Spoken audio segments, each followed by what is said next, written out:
प्रस्तुत है एक और पारंपरिक लोक कथा जिसका नाम है मनुष्य की बेटी। तो आइए सुनते हैं इस लोक कथा को मेरे साथ यानी आपकी अपनी दीदी के साथ। एक गांव में एक ब्राह्मण रहता था। वह बड़ा विद्वान और सदाचारी था। उसकी स्त्री भी बड़ी सुशील और घर के कामकाज में चतुर थी। उनके केवल जो थी 2 संतानें थी, एक लड़का था और एक लड़की। माता पिता अपने दोनों बच्चों को बहुत प्यार करते थे और उनको सद्गुणी और सदाचारी बनाने का प्रयत्न जो है वो करते रहते थे। यद्यपि लड़का बड़ा था पर लड़की अधिक चतुर थी। माता पिता का भी इस पर विशेष प्रेम था। लड़की धीरे धीरे बढ़ने लगी और विवाह योग्य हो गई। अब माता पिता को ये पता नहीं था कि लड़की इतनी जल्दी विवाह योग्य हो जाएगी। उन्होंने कभी ख्याल ही नहीं किया था कि उन्हें लड़की के लिए वर ढूंढना है। एक दिन जब वह अपनी माँ के पास खड़ी थी तो उसे देखकर माँ को ऐसा लगा कि वह कद में उसके बराबर हो गई है और अब उसके विवाह की फिक्र करनी ही चाहिए। बस उसी दिन शाम को ब्राह्मणी ने अपने पति से कहा, सुनिए जी, लड़की विवाह योग्य हो गई है, अब हमें इसके विवाह की फिक्र करनी चाहिए। ब्राह्मण भी लड़की को इतनी जल्दी सयानी होते देखकर दंग रह गया और पत्नी से बोला, तुम ठीक कहती हो, अब मुझे इसके लिए वर ढूंढना ही चाहिए। ये कहकर ब्राह्मण चिंता में डूब गया। उसने पंचांग उठाया। वह देखना चाहता था कि विवाह कब शुभ बनता है। पंचांग देखने पर विदित हुआ कि विवाह चालू महीने में ही बनता है। आगे 3 साल तक विवाह शुभ नहीं बनता और ये देखकर उसको बड़ी घबराहट हुई। ब्राह्मणी ने इस घबराहट का कारण पूछा तो उसने बताया कि कन्या का विवाह इसी महीने में शुभ बनता है, आगे 3 साल तक नहीं बनता और इस महीने में विवाह के लिए केवल एक दिन शुभ है, वो भी शुक्ल पक्ष की पंचमी। ये सुनकर तो ब्राह्मणी भी बड़ी बेचैन हुई, परंतु कुछ देर बाद सोच समझकर बोली, अभी तो 15 दिन बाकी हैं। अगर ठीक तरह से कोशिश की जाए तो इतने दिनों में वर ढूंढा जा सकता है जी, और भगवान करे तो इसी महीने विवाह भी हो सकता है। 3 साल तो अब हम नहीं रुक सकते, लड़की काफी बड़ी हो गई है। ब्राह्मण चिंता में पड़ गया। उसने सोचा, पत्नी ठीक कहती है, 3 साल तक तो नहीं रुका जा सकता। उसने नाई को बुलवाया और कन्या के लिए तुरंत वर ढूंढने तक के लिए जाने को कहा। उसने नाई को स्पष्ट बता दिया कि लड़की का विवाह 3 साल तक नहीं बनता, इसलिए शीघ्र ही योग्य वर ढूंढना है और विवाह इसी महीने शुक्ल पक्ष की पंचमी को करना है। खैर, जो आज्ञा कहकर नाई वहां से चला गया और वर की खोज में निकल पड़ा। चलते चलते एक गांव में पहुंचा और यहां से उसे एक सुपठित और सुयोग्य ब्राह्मण युवक जो था वो मिल गया। नाई ने उसे योग्य वर समझकर संबंध पक्का कर दिया और विवाह के लिए पंचमी का दिन निश्चय करके लौट आया। इधर नाई के घर से जाते ही ब्राह्मण के मन में तरह तरह के विचार उठने लगे। वह सोचने लगा, आखिर नाई ही तो है, ना मालूम मेरी सुशील और गुणवती कन्या के लिए कैसा वर देखा है। समय भी थोड़ा है, अगर गलती हो गई तो सुधारी भी नहीं जा सकेगी। वही साथ ही विवाह संबंध एक पवित्र संबंध है, वर वधू का स्थायी संयोग है और 2 जीवनों का अंत तक का साथ है। बिना सोचे समझे चाहे जिसके साथ विवाह कर देना एक अबोध कन्या के जीवन के साथ खिलवाड़ करना है। मैंने बड़ी गलती की जो नाई को वर ढूंढने के लिए भेज दिया। जिस कन्या को मैं इतना प्यार करता हूँ कि उसके लिए मैं कुछ भी त्याग नहीं कर सकता। नहीं, वर ढूंढने में खुद जाऊंगा। कन्या चाहे 3 वर्ष और कुंवारी रहे, पर जब तक मेरे मन पसंद वर न मिल जाएगा तब तक इसका विवाह नहीं करूंगा। यह सोचकर ब्राह्मण उठा और अपनी पत्नी को अपना इरादा बताकर वर ढूंढने के लिए चल दिया। एक गांव में उसे योग्य वर मिल गया, जैसा कि वह चाहता था। उसने उसका संबंध पक्का कर दिया और विवाह की तिथि बताकर चला आया। इधर ब्राह्मण के घर से जाते ही ब्राह्मणी को बड़ी बेचैनी हुई। अब भाई वह सोचने लगी, नहीं तो निर्बुद्ध होता है, उसे क्या पता कि हमारा घर कितना प्रतिष्ठित है। मेरी लड़की तो गुलाब का फूल है, अंधेरे घर में भी उजाला कर देने वाली है। अगर नाई कोई निर्धन घर या कुरूप वर देख आया तो मेरी लड़की तो कुड़कुड़ कर ही मर जाएगी, मेरा दिल भी उम्र भर जलता रहेगा। हाँ, और मेरे पति ने बहुत बुरा किया जो नाई को वर ढूंढने भेज दिया। अब उन्हें अपनी गलती महसूस हुई है और अब खुद वर ढूंढने गए हैं। परंतु इससे भी क्या, वही कौन सा मेरी पसंद का वर देखा आएंगे। मैं जानती हूँ वे अधिक से अधिक ये देखेंगे कि लड़का पढ़ा लिखा और तंदुरुस्त हो, चाहे उसके घर में कुछ हो चाहे ना हो। उन्हें क्या पता कि स्त्रियां क्या क्या चाहती हैं। मैं तो ऐसा लड़का चाहती हूँ जो सुंदर और स्वस्थ हो, धनवान हो, उदार हो, सचरित्र हो। यदि पढ़ा लिखा हुआ पर सुंदर ना हुआ तो कोरी का।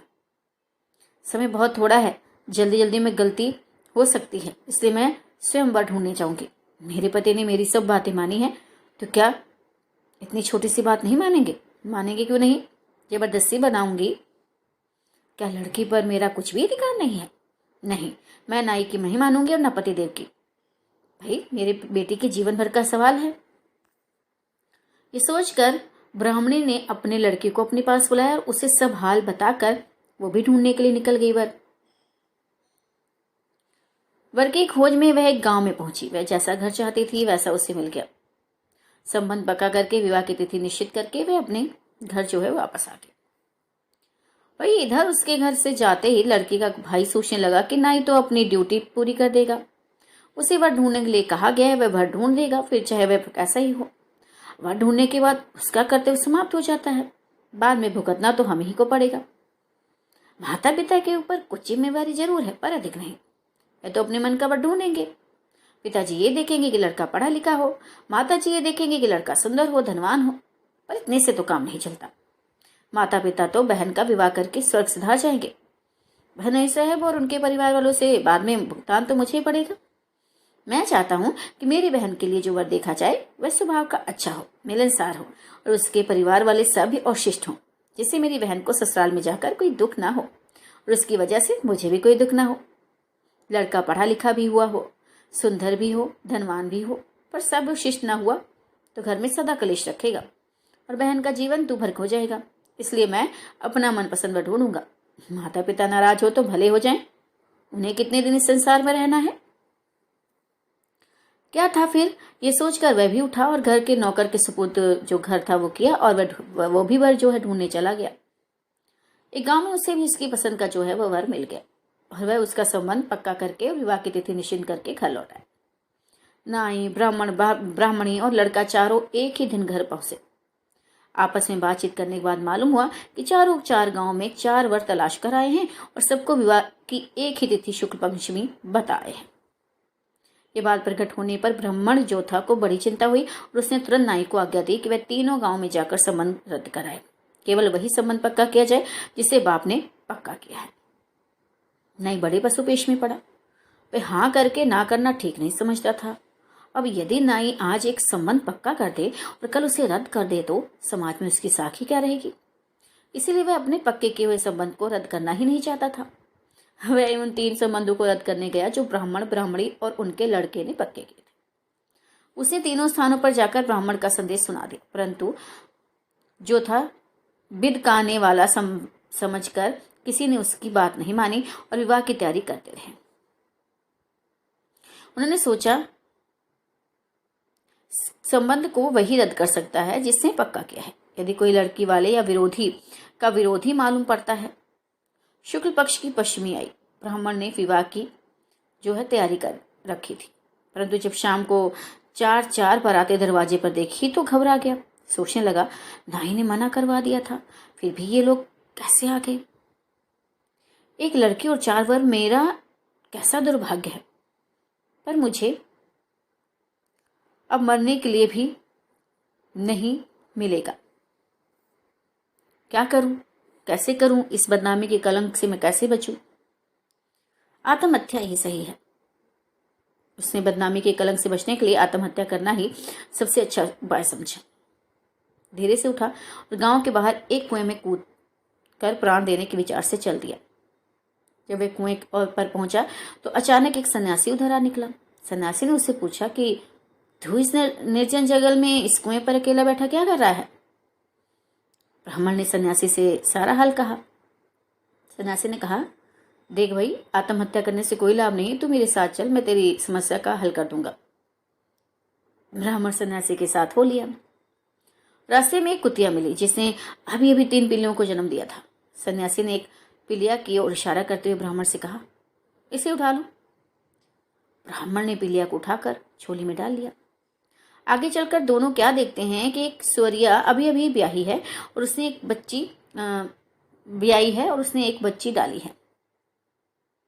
सन्यासी ने इशारा किया कि इसे भी उठा लो। ब्राह्मण ने उसे भी उठाकर झोली में डाल लिया। अब और आगे चले तो एक गधी मिली, वह भी अभी ब्याही थी और उसने एक मादा बच्चा चला था। सन्यासी के इशारा करने पर ब्राह्मण ने गधी के बच्चे को भी झोली में डाल दिया। अब सन्यासी और ब्राह्मण घर पहुंचे। सन्यासी ने कहा, इन तीनों बच्चों को एक कोठे में बंद कर दो और अपनी लड़की को भी इसी कोठे में बंद कर दो। जब तक मैं ना कहूं तब तक कोठा नहीं खोलना। ब्राह्मण ने ऐसा ही किया और चारों को एक कोठे में बंद कर दिया। इसके बाद सन्यासी ने कहा कि एक एक करके चारों वरों को जनवासों में बुलाओ। ब्राह्मण ने पहले एक वर को बुलाया। सन्यासी की आज्ञा से कोठे का ताला खोला गया, परंतु सब लोग ये देखकर चकित रह गए कि अंदर एक ही रूप रंग की और आयु की 4 कन्याएं बैठी हुई हैं। उनमें से एक कन्या को बाहर निकाला गया और उसका विवाह विधि पूर्वक उपनीत वर्ष के साथ कर दिया गया। इसी प्रकार बारी बारी से शेष तीनों कन्याओं का भी शेष तीनों वरों के साथ कर दिया गया। ब्राह्मण ने चारों बरातों की अच्छी तरह खातिर की और सुबह होते ही चारों को विदा कर दिया। चारों वर खुश थे और चारों के मुख पर विजय की भावना झलक रही थी। उनमें से प्रत्येक समझ रहा था कि ब्राह्मण ने कन्या के विवाह मेरे ही साथ किया है और शेष तीनों वर निराश होकर जा रहे हैं। उनको ये भली भांति मालूम था कि कन्या एक ही है और बाराती गलती से 4 आ गई हैं। तो भाई चारों लड़कियों को ससुराल गए काफी समय हो गया। एक दिन ब्राह्मण के मन में आया कि जरूर देखूं कि चारों लड़कियां ससुराल में कैसे रह रही हैं। पहले वह उस लड़की के पास गया जो कुतिया की बच्ची थी। समधी ने उसका अच्छी तरह सत्कार किया और कहा, पंडित जी, हम आपके बड़े आभारी हैं। आपने अन 3 वरों की उपेक्षा करके मेरे लड़के के साथ अपनी कन्या के विवाह किया। इससे मैं अपना बड़ा गौरव अनुभव करता हूँ। आपकी कन्या भी बड़ी योग्य है, घर का सब काम काज कर लेती है, परंतु उसमें कुछ दुर्गुण भी है। वह बिना बात सबसे लड़ती है और घर में सब चीजें मौजूद होते हुए भी पड़ोसियों से बिना मांगे नहीं बनाती। सुबह होते ही जब तक 10 घर नहीं घूम लेती तब तक उसे चैन नहीं पड़ता। हमने उसे बहुतेरा कहा है कि तू घर घर फिरना छोड़ दे, परंतु उसकी ये आदत जाती नहीं। ब्राह्मण ने एक ठंडी सांस ली और अपने मन में कहा, है तो कुतिया की ही चाहिए। इसके बाद वे अपनी उस लड़की के पास गया जो सूर्य की बच्ची थी। यहाँ भी समधी ने उसका सत्कार किया और कहा, श्रीमान जी, अंतिम समधियों की अपेक्षा करके आपने अपनी कन्या हमें दी, इसके लिए हम आपके बहुत कृतज्ञ हैं। आपकी कन्या भी योग्य है, परंतु उसमें एक बहुत बड़ा दुर्गुण है। वह गंदी बहुत करती है। सुंदर से सुंदर फूलों को 2 दिन में ही खराब कर देती है। खाने का ढंग भी उसे नहीं आता। चांदी के थाल में अलग अलग परोसे व्यंजनों को एक में मिलाकर हाथ से समेटती हुई आधे घंटे तक आंगन में बैठ जाती है। घर में कोई चीज रखी देती है तो उठाकर खाने लगती है। दरवाजे पर कोई समोसे या चाट वाला आवाज लगाता है तो उसे बुला लेती है और उससे लेकर चाट पकौड़ी खाती रहती है। कहने का अभिप्राय यह है कि एक तो वह पेट की सुअरिया है और गंदी रहती है। ब्राह्मण ने अपने मन में फिर कहा, आखिर है तो सुअरिया की चाहिए। अब भाई वह तीसरी लड़की के पास गया जो गधी की बच्ची थी। यहाँ भी उसकी वैसी खातिरदारी हुई और सबने उसकी प्रशंसा की और कहा कि आपकी कन्या तो बड़ी ही समझदार है। बेचारी दिन भर काम में लगी रहती है, चाहे किसी की जो मन आए जो उसे कहे वो काम करती रहती है। पर यह बात जरूर है कि काम धीरे धीरे करती है। 1 घंटे के काम में 4 घंटे लगा देती है और अगर जल्दी करती है तो खराब कर देती है। कभी कभी काम करते समय पड़ोसियों से बातें करने लगती है और काम करना भूल जाती है।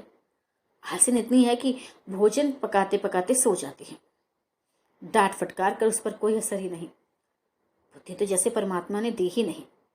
किसी बात को बार बार समझाओ तब भी नहीं समझती। बच्चे उसे कभी कभी गधी की बच्ची कह देते हैं। ब्राह्मण के मन में आया, कौन मेरी लड़की है तो गधी की ही चाहिए। अंत में वह अपनी कन्या के पास गया। यहाँ भी उसका सत्कार हुआ और सब्दी ने उसकी भी और उसकी कन्या की भूरी भूरी प्रशंसा की और कहा, बंधुवर, आपकी कन्या बड़ी सुशील और सुंदरी है।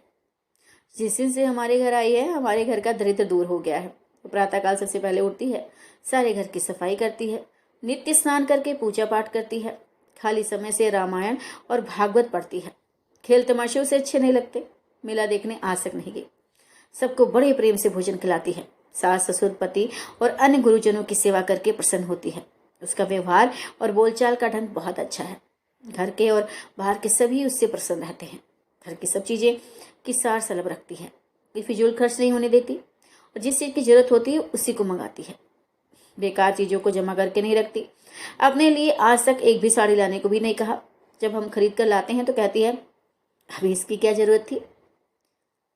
अन्नपूर्णा है, अन्नपूर्णा। आभूषण तो पहनती ही नहीं। वे अपने सुहाग को ही सबसे बड़ा आभूषण समझती है। मैं उसके गुणों की कहाँ तक प्रशंसा करूं, वह तो साक्षात देवी है। ब्राह्मण ने मन में कहा, आखिर है तो मनुष्य की ही चाहिए। इसके बाद वह प्रसन्न होकर घर लौट आया। तो कहानी आपको कैसी लगी जरूर बताइएगा।